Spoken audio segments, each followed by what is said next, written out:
안녕하세요. 동포세계 김용필입니다.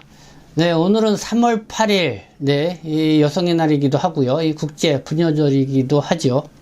그래서 오늘 3월 8일을 맞이해서 특히 남성분들, 가까이 계시는 이 여성분들을 더 행복하게 해주는 그런 날이 됐으면 좋겠습니다. 그래서 이 코로나19 때문에 이 몇 해 동안 이 3.8 부녀절을 이렇게 보내지 못하고 그냥 지나치는 것 같습니다. 특히 중국 동포분들 같은 경우는 이 3.8 부녀절을 큰 명절처럼 아주 중요하게 뜻깊게 이렇게 보내는 그런 것을 볼 수가 있는데요. 다시 빨리 코로나19가 안정화가 돼서 그런 분위기를 볼 수 있었으면 좋겠다는 생각을 가져봅니다. 네, 이제 대통령 선거일 하루를 앞두고 있습니다. 이 선거권을 갖고 계신 분들, 이미 사전투표를 하신 분들도 많이 계실 거라고 생각합니다. 그래도요, 내일 이 본선거가 실시되는 만큼 아직 투표를 하지 않으신 분들도 꼭 빠짐없이 이 투표에 임했으면 좋겠다, 이렇게 말씀을 드리고 싶습니다. 그래서 오늘은 이 선거와 관련돼서 좀 종합해서 여러분들에게 전해드릴까 합니다. 그리고 또 이 중국 동포 유권자 분들 중에서도 또 지지 선언을 하고 나오는 그런 분들도 있고 해서요. 그래서 어떤 내용으로 이렇게 지지 선언을 하고 있는지, 그리고 또 그 분위기와 대해서 또 과거와 이 달라진 양상은 무엇인지 이런 것들을 한번 종합적으로 한번 보도록 하겠습니다. 먼저요. 이 재외국민 선거가 지난 2월 24일부터 28일 이 재외공간에서 이루어졌죠.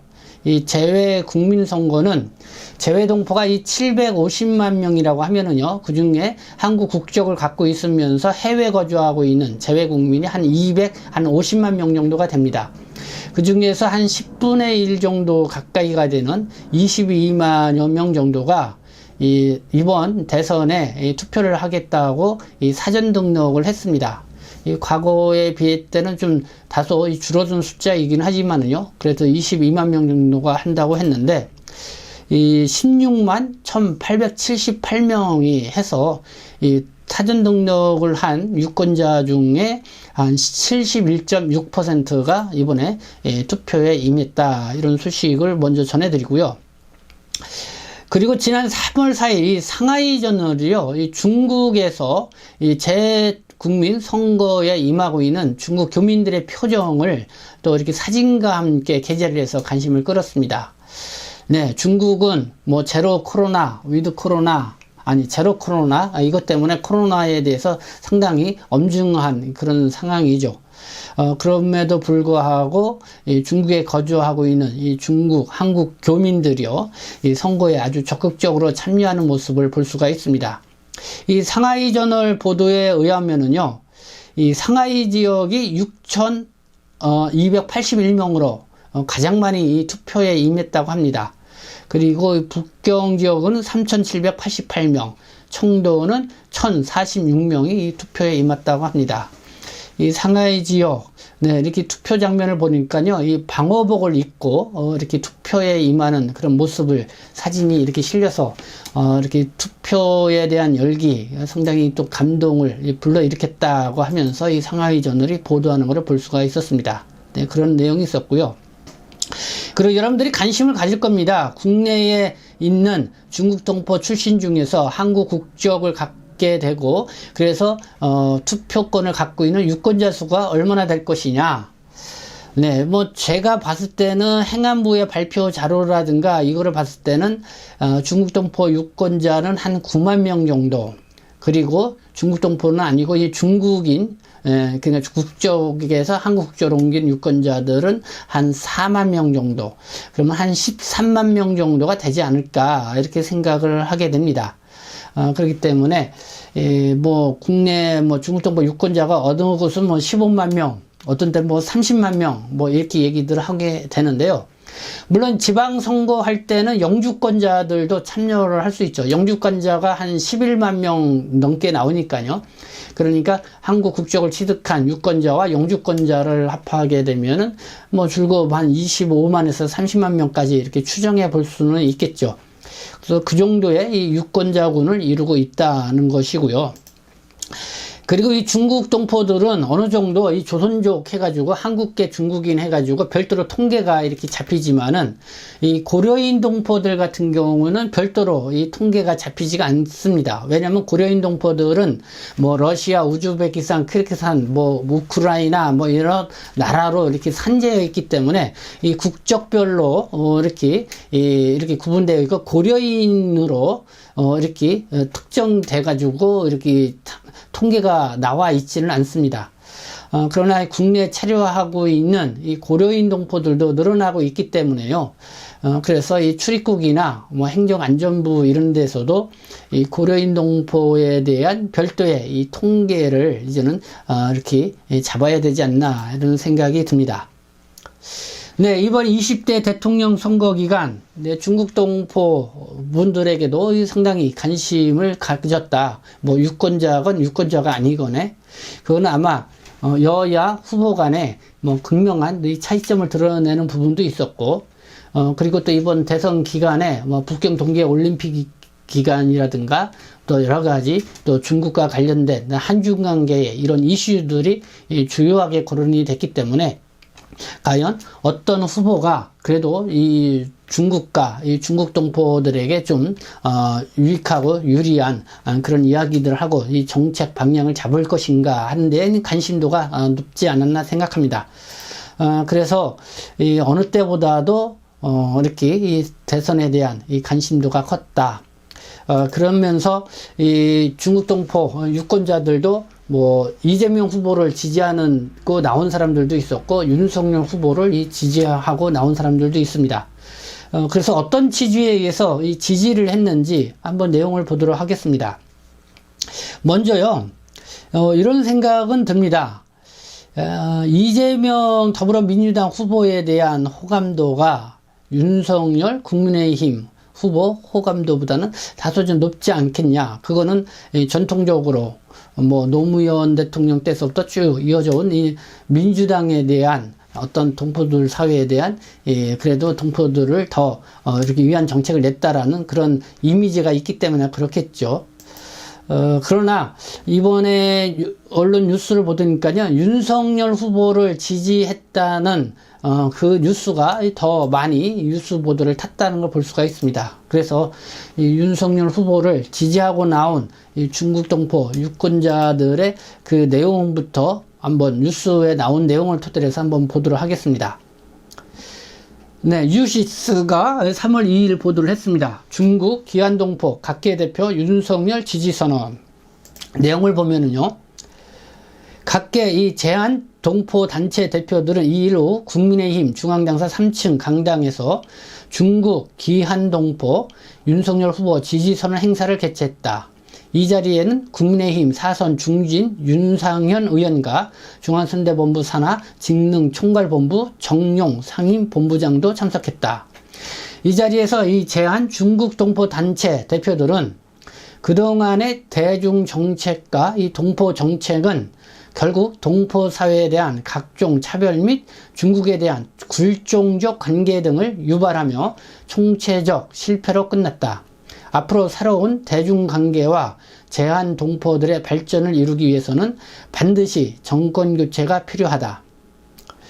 우리나라의 제한 중국 동포가 60만 명을 넘고 그중 기화한 동포도 15만 명에 이르는 상황이다.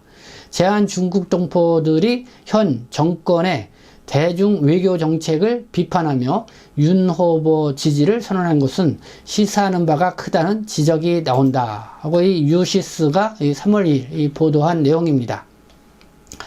네, 그리고 이재명 후보를 지지한 선언도 있었습니다. 이 한국 언론에는 그렇게 나오지는 않았습니다. 그러나 이 중국 동포 관련 SNS 커뮤니티 등을 통해서, 그리고 이 한중 포커스 신문이 이 3월 5일자로 이렇게 보도를 했습니다. 기화한 이 중국 동포 3,111명이 이재명 후보를 지지 선언을 했다는 내용입니다. 그래서 그 내용도 소개해드리면요, 전국 기화동포 3,111명은 4일 국회의원회관에서 더불어민주당 이재명 후보 지지 선언을 하였다. 이날 이 기화동포 유권자들은 국강부약을 통해 공정한 세상과 함께 사는 세상을 실현할 수 있는 이재명 후보를 적극적으로 지지한다고 밝혔다. 지지선언에 참가한 기아동포 유권자들은 여전히 우리 사회는 기아동포 및 다문화 가정에 대해 보이지 않는 차별 시선을 가지고 있고, 이러한 차별을 극복하고 더 나은 세상으로 발전을 위해서는 서로가 다름이 아닌 함께하는 어울림을 통한 건전한 사회 공동체로 전환이 필요하다. 이재명 후보는 성남시장 및 경기도지사 재임 시절 왜곡된 사회적 구조를 개혁하고 소수를 보호하는 복지 정책을 추진하여 타 지자체의 다르게 보편적이거나 일방적인 지원 체계에서 벗어나 수혜자 중심의 정책을 통해 국제사회로부터 모범적인 다문화 정책으로 호응을 받았다. 그리고 지자체 주도의 맞춤형 다문화 지원 정책 등 주목할 만한 정책 등을 추진하였다.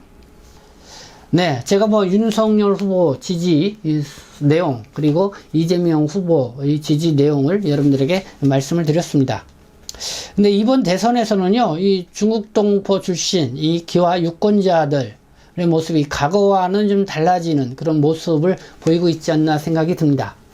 지지하는 성향도 좀 극명하게 이 차이가 나고 있다는 생각이 들고요. 그만큼 중국 동포 사회가 이렇게 좀 다양해지다는 이런 생각도 들고, 어떻게 보면 또 서로 또 양극화되어가는 그런 상황들로 이렇게 볼 수가 있는데요. 그래서 어떤 부분에서는 좀 우려되는 부분도 좀 있지 않나 이렇게 생각합니다. 특히 윤석열 후보의 이 지지 내용을 봤을 때는 좀 구체성이 좀 다소 좀 미흡한 면이 있다. 그러면 60만을 대표하고 있는 동포 단체들이 이 지지 선언을 했다고 하지만은, 사실, 좀 그 대표한 사람들이 정확하게 누구인지, 어떤 사람들인지 이렇게 나와 있지 않습니다. 그래서 사진만 이렇게 나와 있는 그런 형성들이 있기 때문에, 그래서 이제 그런 부분은 우리가 좀 참조해서 봐야 할 부분이 아닌가 생각합니다. 그리고 이번 대선전에서 이 중국 동포들의 울분을 토하게 한 그런 내용도 있었습니다. 유력한 대선 후보는 아니지만은, 한 후보가 이 TV 합동 토론회에서 이렇게 주장을 하고 나왔죠. 한국에 거주하고 있는 100만 중국인을 모두 중국으로 보내겠다. 그리고 이 사람들이 사회 문제를 너무 야기시킨다.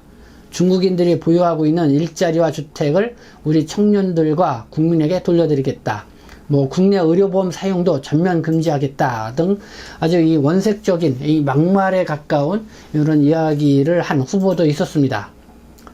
20대 이번 대선 후보 중에서 이렇게 여러 이 군소 후보들이 있죠. 한 9명 정도가 더 되죠. 이런 발언을 한 후보는 지지율이 거의 없다시피 할 정도로 무시할 정도의 그런 후보였기 때문에 제가 별도로 논평을 내거나 여기에서 언급하지는 않았습니다. 그러나 오늘은 이 대선을 앞두고 이 종합적으로 좀 분위기를 말씀드리기 위해서 이렇게 말씀을 드렸는데요.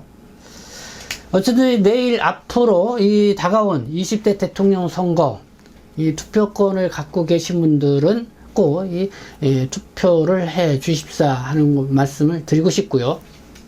그리고요, 이제는 내일이면은 선거가 끝나고 내일 밤이면은 이제는 개표를 하게 되겠죠. 그러면 아마 20일 한 새벽 때쯤 되면은 아마 최종 누가 당선이 됐는지 발표가 될 거라고 생각합니다. 네, 누가 되든 간에요. 대선이 끝나고 나면은 다시 한국 사회가 정상적으로 이렇게 제자리를 찾게 되고요. 그리고 또 당선을 위해서 이렇게 대선 후보들이 서로 격한 이런 논쟁도 하고 막말에 가까운 그런 이야기도 하겠지만은, 이제는 책임 있게 이 국정을 이끌어가는 자세로 골고루 여러 또 동포 현안에 대해서도 좀 귀 기울여 듣는 그런 대통령 당선자가 됐으면 좋겠다라는 그런 바람을 가져보게 됩니다. 네, 지금